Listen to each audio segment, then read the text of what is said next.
First contact fiasco. Admiral Sarah Chen stood at the viewport of Earth's diplomatic vessel Humble Beginning, fighting to keep her expression neutral as the Galactic Council representatives circled her ship with barely concealed disdain. At just under 200 meters long, the Humble Beginning was indeed small compared to the kilometer-long behemoths of the Council races, but that had been humanity's choice, not their limitation. "You cannot seriously expect us to believe this is your flagship," Ambassador Zextal of the Kraxan Empire declared, his bioluminescent patches flashing with amusement. The towering arthropoid gestured with one of his 4 arms at the holographic display, showing Earth's entire space fleet. "These are escort vessels, surely." "These are our ships of the line, Ambassador," Chen replied evenly. 20 years of diplomatic service helped her maintain her composure. "We find them quite adequate for our needs." The Council Chamber, a vast zero-gravity sphere at the heart of Junction Station, filled with the various sounds of alien amusement. Chen catalogued them all: the crystalline chiming of Merrick's laughter, the subsonic rumbles of Kraxan mirth, the high-pitched trilling of the Vexari.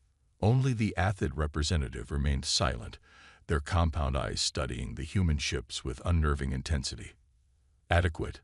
First speaker Merrick's Tai Soul's crystalline form sparkled with what Chen had learned was their equivalent of incredulous laughter. "Your largest vessel would fit in our cargo holds. How do you expect to defend your territories with such modest capabilities?"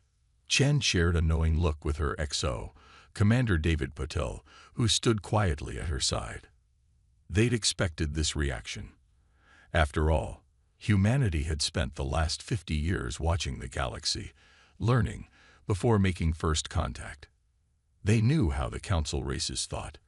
Bigger was always better, more impressive, more powerful. They didn't understand Deathworld engineering. "We appreciate your concern," Chen said diplomatically. "But we found that size isn't everything. Efficiency and adaptability have served us well." Before the Council could respond, emergency signals flashed throughout the chamber. A Vexari communications officer burst through the gravity field, their feathers raised in alarm. First speaker: "We've lost contact with the Outer Rim monitoring stations. All of them. Simultaneously." The chamber erupted in chaos. Chen watched as the Council races scrambled to make sense of the information pouring in. She'd seen this pattern before, in humanity's simulations of first contact scenarios. Something was hunting at the edges of known space. "How many stations?" the first speaker demanded. 43, spread across 12 sectors. The officer replied. "Just gone. No distress signals, no debris fields. Nothing." Chen cleared her throat. "If I may, first speaker." Earth's long-range detection arrays picked up some unusual readings from that region 3 days ago. "We tried to transmit the data, but were told our primitive sensors must be malfunctioning." The chamber fell silent. The Athid representative stepped forward, their mandibles clicking softly. "Show us." Chen nodded to Patel, who projected a complex quantum mapping of the affected region. The display showed something the Council's sensors hadn't detected: subtle distortions in spacetime, moving with purpose. "Impossible," a Kraxan scientist declared. "Our sensors are the most advanced in known space. If there was something there, we would have." "Your sensors are calibrated for what you expect to find," Chen interrupted gently.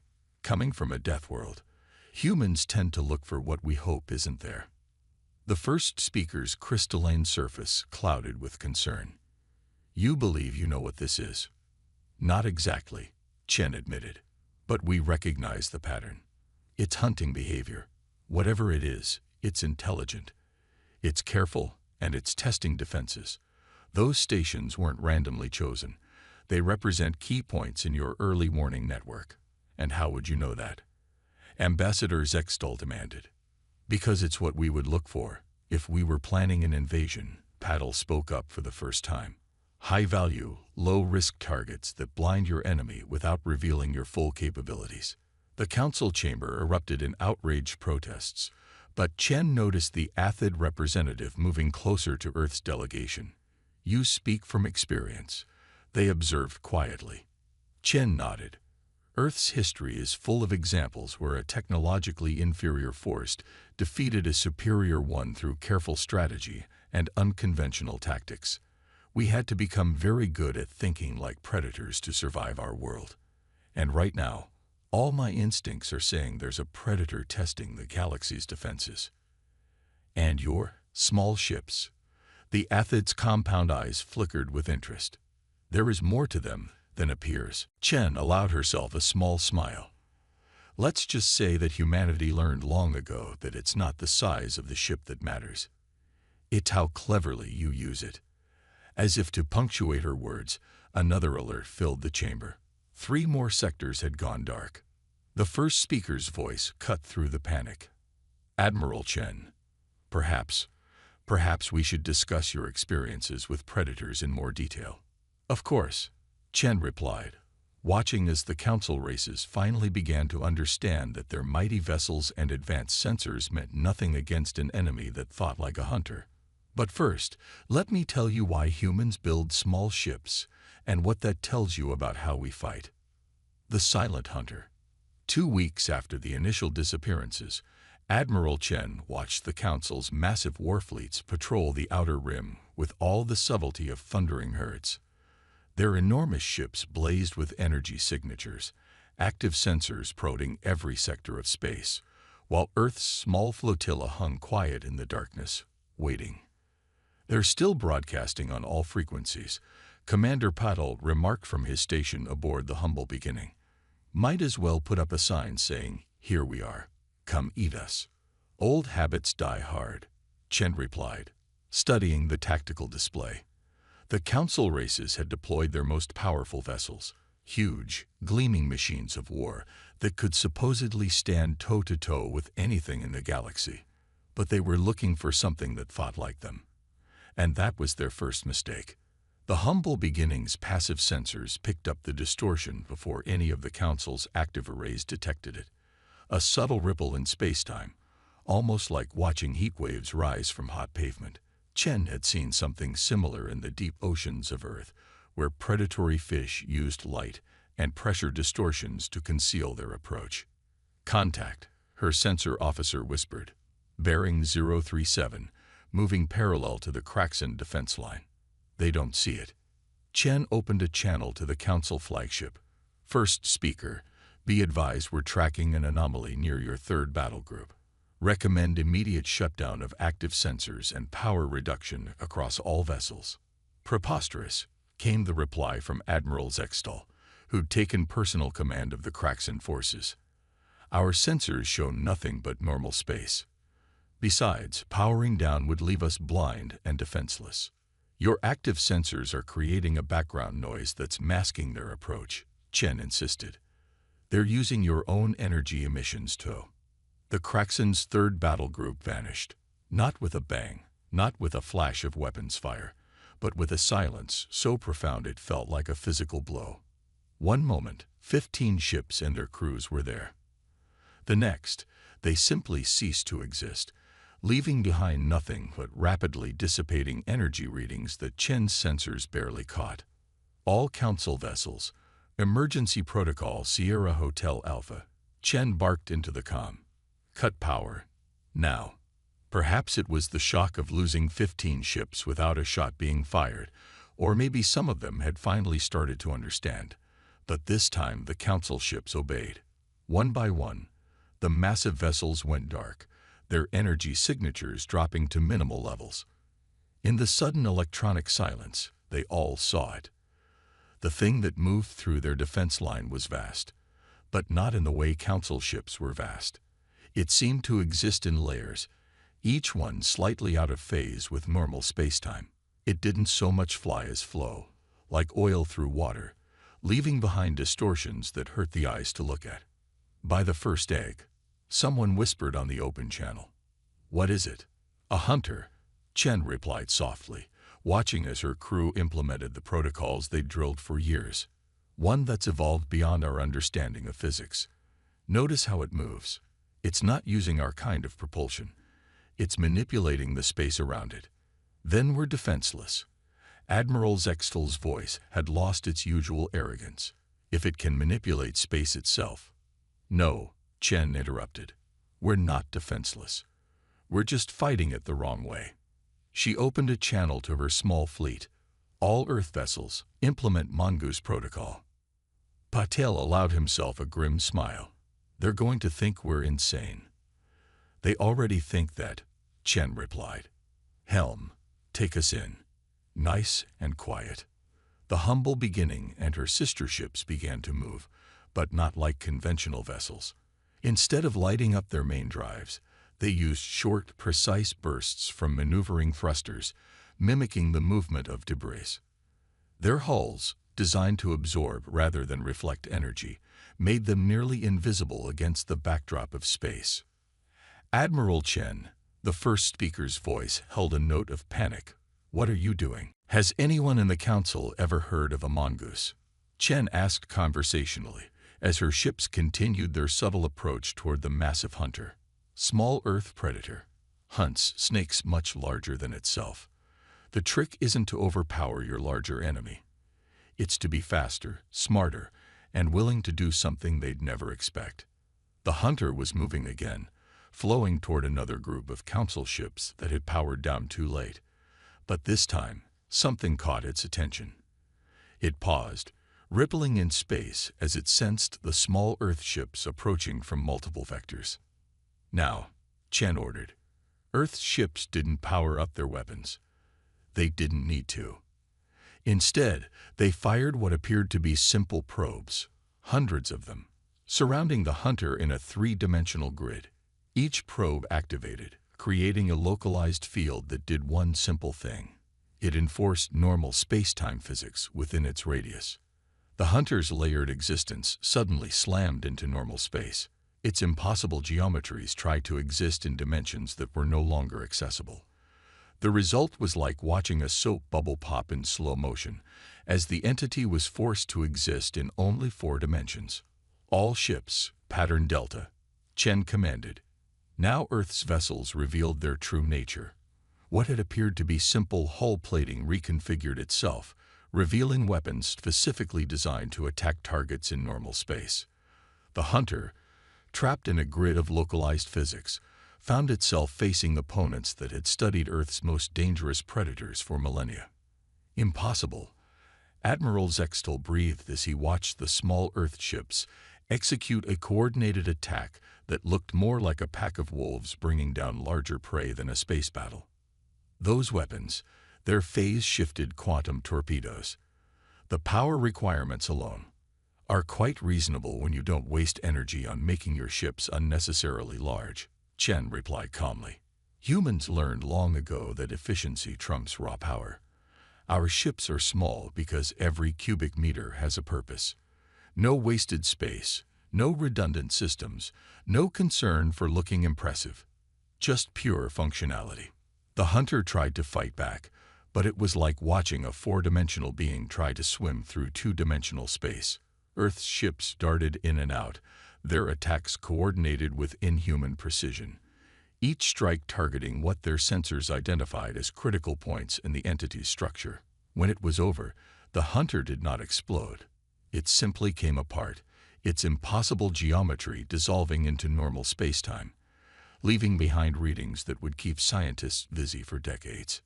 Signal from the probes, Paddle reported. They've mapped the hunter's energy signature. We can track others like it now. Chen nodded, then addressed the stunned council. I believe we need to have a serious discussion about updating your defensive protocols, and perhaps about reconsidering the value of having small ships in your fleet. The silence from the council ships was broken only by the Athid representative.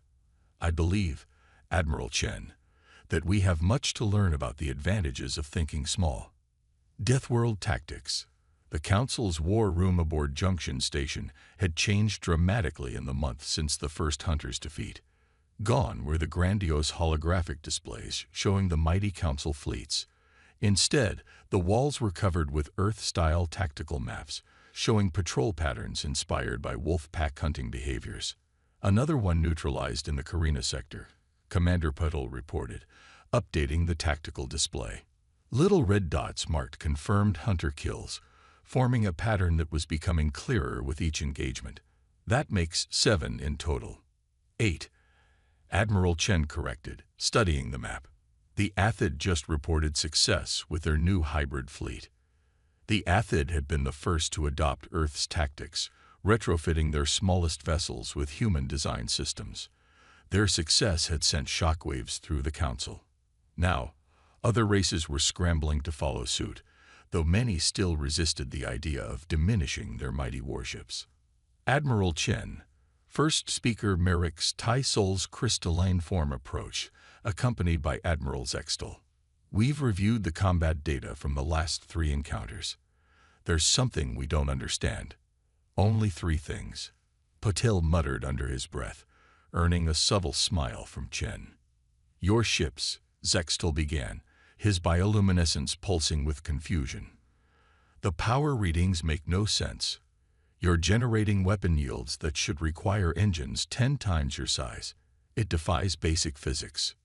No, Chen corrected gently. It defies your understanding of physics.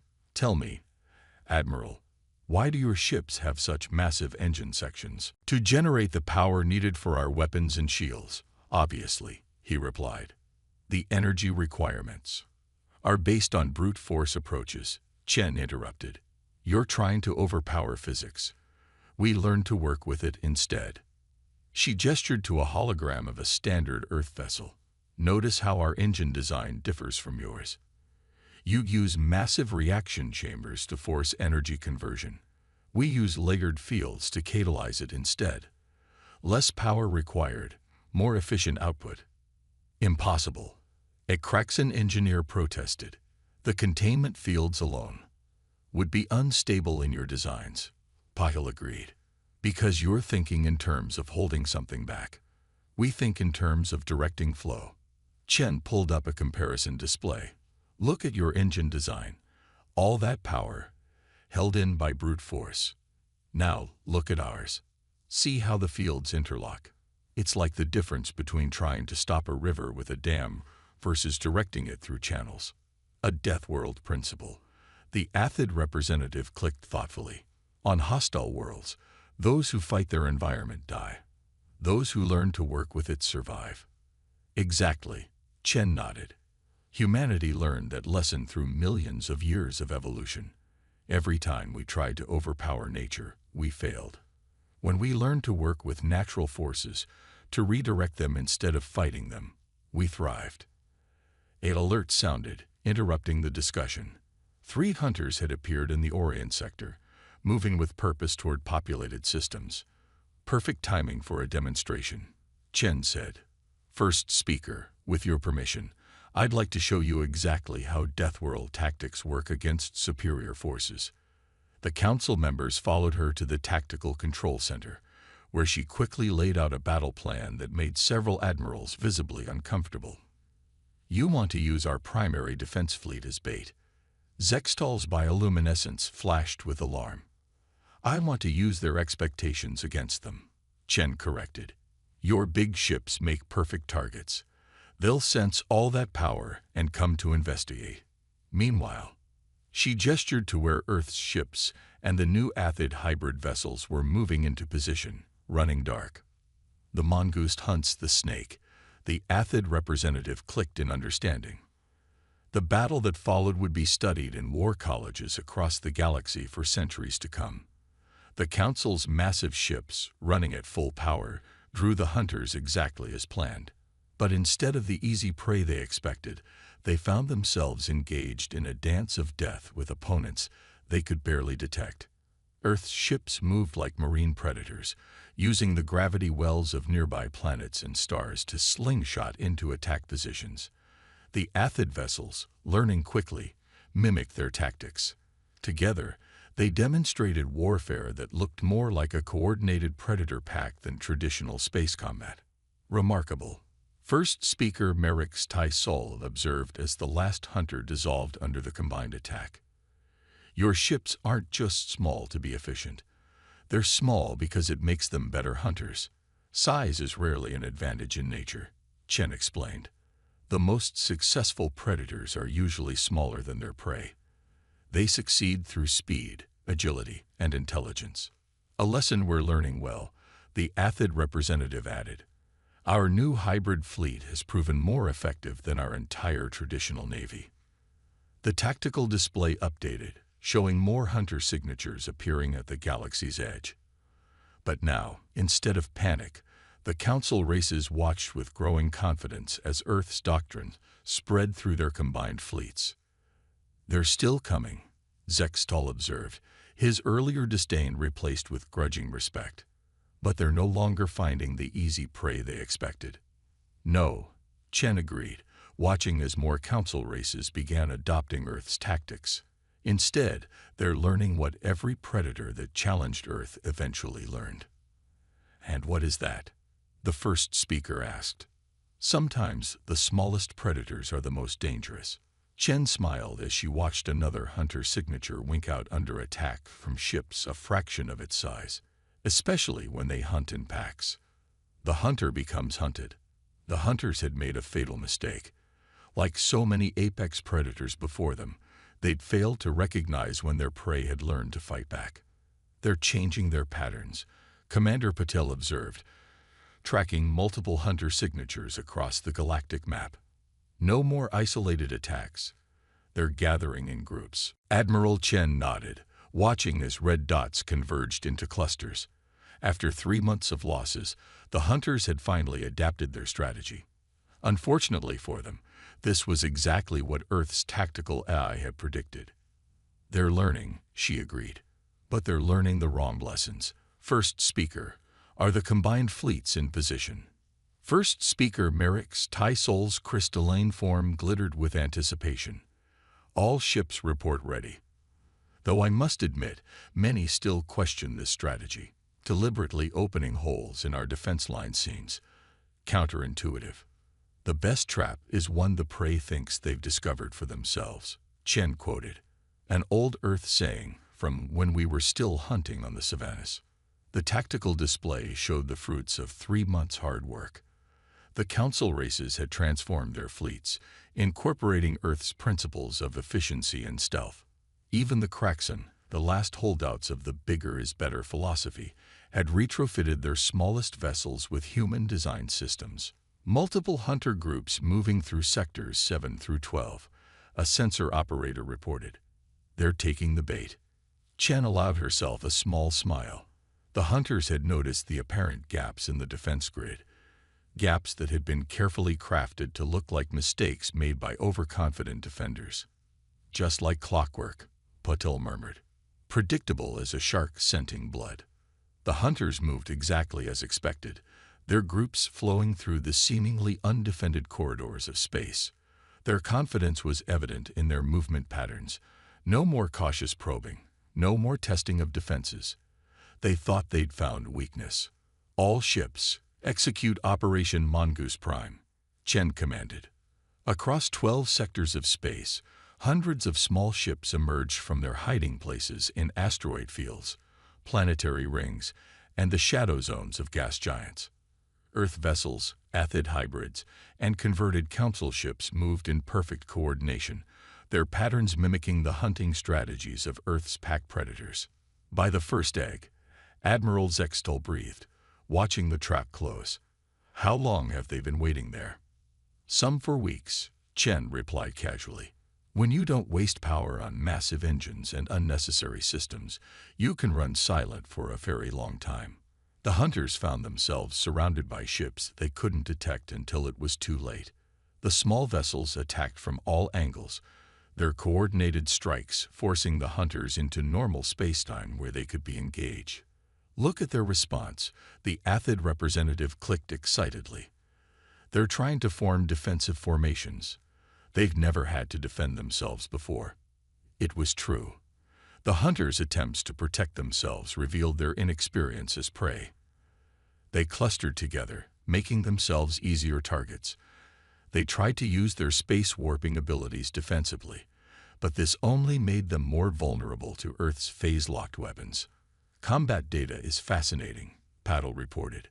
They're actually trying to imitate our larger ships' tactics, attempting to overwhelm with power rather than adapt. A common mistake, Chen noted. When predators become prey, they often try to fight like they hunt. They don't know how to think defensively. The battle, if it could even be called that, was startlingly one-sided. The hunters, for all their advanced technology and space warping abilities, had no answer for the swarm tactics of ships designed by a species that had evolved on a world where even the plants could kill you. Remarkable. First speaker Merrick's Tai Sol observed. Your ships aren't just hunting them. They're playing with them, testing their responses, Chen corrected. Each engagement teaches us more about their capabilities and limitations, knowledge that we can use to make our tactics even more effective. The tactical display told the story. Red dots representing hunters winked out one after another as the combined fleet demonstrated why Earth's predators were feared across the planet. The small ships moved with impossible coordination, each strike calculated for maximum effect with minimum energy expenditure. Signal from the Athid fleet, Patil announced. They've confirmed what we suspected. The hunter's space warping ability is biological, not technological. They're living creatures, which means they can be studied, understood, and countered. Chen nodded. No matter how advanced they are, they're still bound by the laws of evolution, and Earth wrote the book on evolutionary arms races. As the last hunter signatures disappeared from the tactical display, the council chamber fell silent. The species that had once mocked Earth's small ships now watched in thoughtful silence as those same vessels regrouped, ready to continue the hunt. We owe you an apology, Admiral Chen. First speaker Merrick's Tai Sol said finally. We thought your ships reflected technological limitations. Instead, they represented something we had never considered, the advantage of evolutionary wisdom. No apology needed, Chen replied, already studying the data from the engagement. You weren't the first to underestimate Earth's approach, and you probably won't be the last. The important thing is that you learned. And the hunters? Admiral Zextal asked. Will they learn as well? Chen's smile held no humor. Oh, they're learning. They're learning what every species that ever threatened Earth eventually discovered.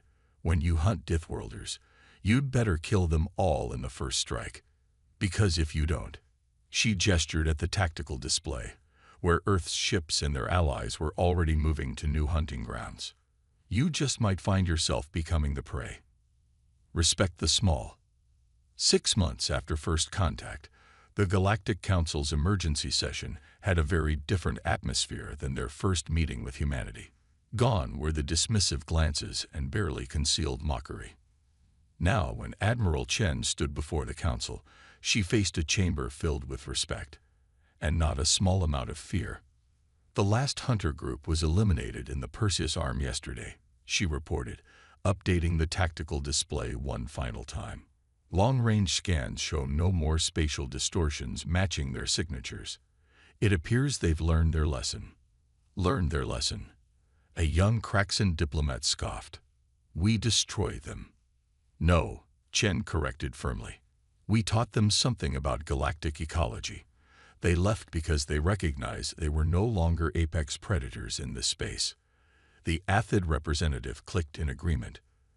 They evolved as space-borne ambush predators, never facing serious opposition, until they met a species that evolved on a world that was actively trying to kill them. The tactical display showed the final battle statistics. In 6 months of warfare, the combined fleet, using Earth's doctrine and tactics, had eliminated over 300 hunters, while losing only 28 ships. It was beyond decisive. It was evolutionary pressure in action. But surely they'll return. First speaker Merrick's Tai Sol worried. With greater numbers or new tactics. They might, Chen acknowledged. But that's not how predator species usually behave. When they find territory defended by something they can't easily overcome, they typically seek easier hunting grounds. Commander Paddle brought up a new display, showing the modified designs that council races had adopted.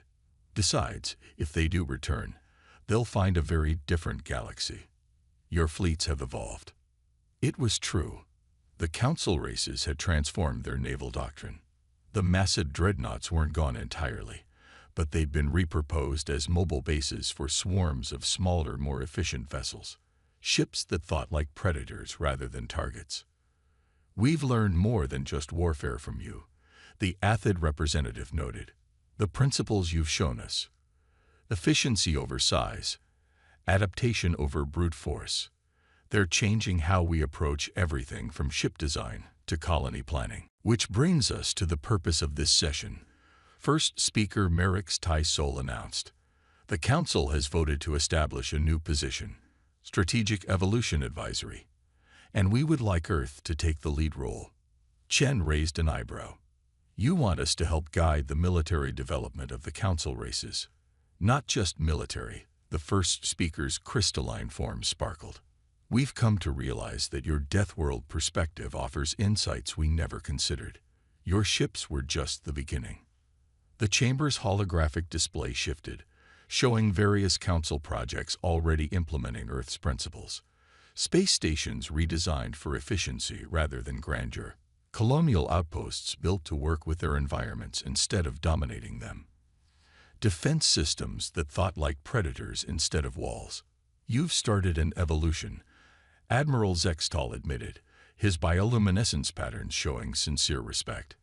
Not just in how we fight, but in how we think. And some of us, the Athid added, have begun to wonder what other wisdom Earth might share. Your species survived a world that should have killed you, evolved alongside predators that should have eaten you, and developed technology that should have destroyed you. Instead, you thrived. Chen shared a knowing look with Patul before addressing the council. Earth would be honored to serve as Strategic Evolution Advisory. But you should understand something. We're still evolving too. Still learning, still adapting. That, First Speaker Merrick's Ty-Sol said, is precisely why we want you. The hunters taught us a harsh lesson about stagnation. We became so convinced of our superiority, so certain of our advancement, that we stopped evolving. Your small ships didn't just save us from the hunters. They woke us up. The chamber filled with sounds of agreement from various council races. Even those who had most strongly opposed Earth's methods now nodded in acceptance. There's an old Earth saying, Chen offered, the more you learn, the more you realize how much you don't know. We never stopped learning because our world never stopped challenging us. Every solution created new problems. Every adaptation led to counter-adaptations. A perpetual arms race, the Athid clicked thoughtfully. Not just with weapons, but with ideas. Exactly, Chen smiled. And now that race has gone galactic. The hunters weren't the first threat to emerge from deep space, and they won't be the last. But next time, she gestured at the tactical display, where council ships of all races were already implementing new patrol patterns based on Earth predator behaviors. Next time, the galaxy will be ready, not because we have the biggest ships or the most powerful weapons, but because we've learned to think like the small creatures that survive on worlds where everything is trying to kill them. To small ships, Admiral Zextal raised a ceremonial flask, his bioluminescence glowing with warm colors. And small creatures, the Athid added. And big ideas, First Speaker Merrick's Ty-Sol concluded. As the council chamber filled with various species versions of agreement, Chen watched the tactical display one last time. Somewhere out there, the hunters were probably telling stories about the tiny ships that had driven them from their hunting grounds. Stories that would spread through whatever civilization they represented, teaching them an important lesson about judging threats by their size. After all, Earth had taught that lesson many times before, to predators, to rivals, and now to the galaxy itself. Sometimes the smallest creatures are the ones you need to watch most carefully, especially when they come from a death world.